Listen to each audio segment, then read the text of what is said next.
Ayun po mga kapatid, update po tayo ngayon sa nagpagawa sa akin ng bracelet. Yan, na isang alagad ng batas, na isang sundalo. Dito po siya kumukuha sa akin ng mga pamproteksyon. Yan, pampaswerte, pangdepensa sa katawan, espiritual at pisikal. Pinagawa niya sa akin itong 10 elements na may trispe coroma na dignum.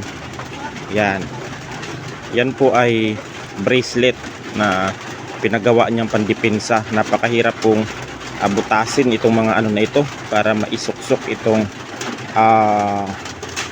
mga sagradong kahoy na galing sa kalikasan. Ayan ang pinagawa ni Sir Colina.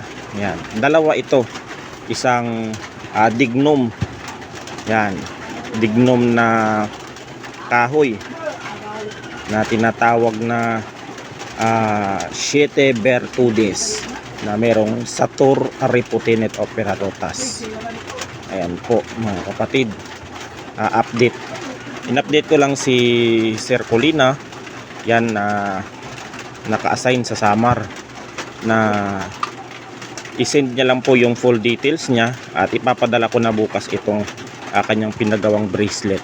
Ayan lamang po mga kapatid, sa nais pong magpagawa ay mag-PM lamang po kayo sa akin at paki-like, share at follow na rin po ang aking Facebook page. At hanggang dito na lang at God bless us all.